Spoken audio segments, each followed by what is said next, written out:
ভাইরে ভাই, উত্তর কোরিয়া অনেক বেশি শক্তিশালী দল। যতটুকু শক্তিশালী আপনি মনে করছেন, আপনার চিন্তার চাইতে অনেক বেশি শক্তিশালী দল এই উত্তর কোরিয়া।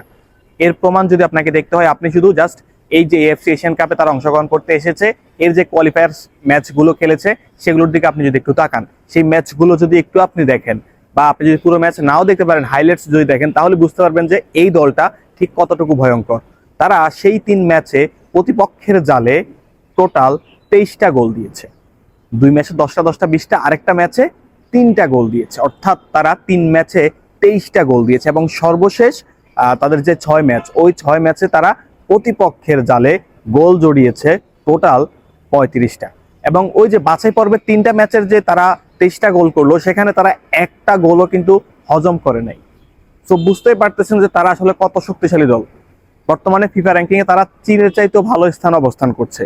তারা বর্তমানে ফিফা র্যাঙ্কিং তাদের 9, মানে চীনের চাইতে বেশি পরীক্ষা কিন্তু এই উত্তর কোরিয়া বাংলাদেশের মেয়েদের নিতে চলেছে। শুধু তাই নয়, এইজ লেভেলে যে ওয়ার্ল্ড কাপ হয় মেয়েদের, অনূর্ধ্ব 20 যে বিশ্বকাপ, সেখানে বর্তমান চ্যাম্পিয়নের নাম এই উত্তর কোরিয়া।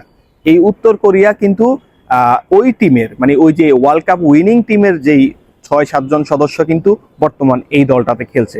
তাহলে এই দলটার সাথে খেলা কতটা টাফ হতে চলছে সেটা আপনি নিশ্চয়ই অনুমান করতে পারছেন। কোচ পিটার বাটলার হয়তোবা প্ল্যান রয়েছে, মেয়েরা আত্মবিশ্বাসী, এবং চীনের বিপক্ষে যে ফাইটটা বাংলাদেশের মেয়েরা দিয়েছে সেটা অবশ্যই দেখেছেন, এবং সেটাকে পুঁজি করে বাংলাদেশের মেয়েরা আরো বেটার ফুটবল খেলতে চেষ্টা করবে। কিন্তু অতটা কি সহজ?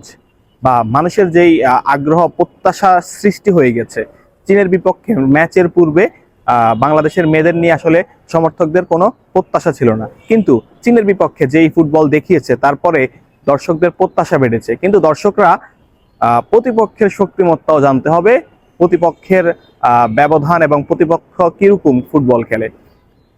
আমি 2-একটা ম্যাচের হাইলাইটস দেখলাম, ম্যাচ একটু ঘাটাঘাটি করে দেখার চেষ্টা করলাম যে এই উত্তর কোরিয়ার এই ফুটবলাররা উইং ধরে আক্রমণ করতে খুব বেশি দক্ষ। মানে হচ্ছে তারা 2টা উইং ব্যবহার করেই আক্রমণ করে, ক্রস করে, এবং তাদের লং রেঞ্জের যে শট, আমরা চীনের বিপক্ষে বাংলাদেশের ম্যাচটাতেও দেখেছি, চীন প্রথম গোলটা কিন্তু লং রেঞ্জ থেকে পায়। চীন যখন প্রথম চেষ্টা করছিল ওপেন প্লেতে গোল করার, এরপরে চীন কিন্তু কি করলো, লং রেঞ্জের শটে দিয়ে গেল। যদিও সেখানে কিছু সংখ্যক শট মিলিয়ে একটা ফিরিয়েছিল, কিন্তু যেই প্রবণতা আমি উত্তর কোরিয়ার ফুটবলারদের মাঝে দেখলাম যে লং রেঞ্জে শট করে গোল করার, সেটা আসলে খুব বেশি ভয়ের হবে বাংলাদেশের জন্য। এছাড়াও তারা সেট পিচে দারুণ কার্যকরী।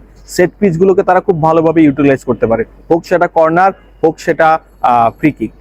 দূর থেকে তারা ফাউল পেলেও সেখান থেকে বলটাকে গোলে কনভার্ট করার ফরওয়ার্ডটি তারা রাখে। উত্তর কোরিয়ার বিপক্ষের এই ম্যাচে বাংলাদেশে কি কোনো একাদশে পরিবর্তন দেখা যাবে? কোচ পিটার বাটলারের এই একাদশে একটি পরিবর্তন আপনি দেখতেই পারেন।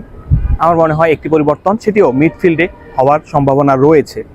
মিডফিল্ডে এর পূর্বে আমরা দেখেছি মনিকা এবং মারিয়া বান্দা খুব ভালো ফুটবল খেলছে, কিন্তু অপরদিকে শামসুন নাহার তাকে যোগ্য সমর্থন দিতে পারেনি। এবং ওই জায়গাতে হয়তো বা শামসুন নাহার না, বাট আমি ডেডিকেটলি কোনো ফুটবলারের নাম নিতে চাইবো না, কিন্তু একজন ফুটবলারের পরিবর্তন হতে পারে। এছাড়াও আরও একটি সম্ভাবনা কিন্তু রয়েছে, সুইডিশ বাংলাদেশি বংশোদ্ভূত ফুটবলার আনিকা রানিয়া সিদ্দিকী, যিনি কিনা তার চীনের বিপক্ষে অভিষেক হয়ে গিয়েছে এবং শেষ দিকে নেমে 14 মিনিটের মতো মাঠে ছিলেন। সেখানটাতে তিনি তার নামের প্রতি সুবিচার করার সুযোগ না পেলেও নিজে কি করতে পারেন তার একটুখানি ঝলক কিন্তু দেখিয়েছিলেন। সো উত্তর কোরিয়ার বিপক্ষের এই ম্যাচে আনিকা রানিয়া সিদ্দিকী স্টার্ট করবেন, এমনটা আমরা আশা করতেই পারি। এছাড়াও বাংলাদেশের এই ম্যাচে লক্ষ্য হবে কিভাবে উত্তর কোরিয়ার মতো শক্তিশালী দলের বিপক্ষে হারের যেই ব্যবধান সেটা কমিয়ে রাখা যায়। গোল করার প্রচেষ্টা অবশ্যই থাকবে, কিন্তু সেটা কাউন্টার অ্যাটাক থেকে। তবে পিটার বাটলার যে বাস পার করে রাখার মতো ডিফেন্স লাইন দাঁড় করাবে, সেটা কিন্তু একেবারেই না। তিনি কিন্তু চীনের বিপক্ষে সেটা দেখাননি। উত্তর কোরিয়া শক্তিশালী দল, তাদের বিপক্ষেও সেটা করবে না। একদম অফেন্সিভ ফুটবল, নর্মাল যে ফুটবল, সেটা খেলার চেষ্টা করবেন পিটার বাটলারের শিষ্যরা। তবে চাইবে অবশ্যই গোল ব্যবধান যত কম রাখা যায়। সো চীনের চাইতেও উত্তর কোরিয়ার বিপক্ষের ম্যাচটা কিন্তু বাংলাদেশের জন্য খুব বেশি কঠিন হতে চলেছে, এটা বলাই চলে। ম্যাচটা শুরু হবে আগামীকাল বাংলাদেশ সময় সকাল 8টায়। দেখা হচ্ছে ম্যাচের পরবর্তী ভিডিওতে। ভালো থাকবেন, সুস্থ থাকবেন। সালামু আলাইকুম।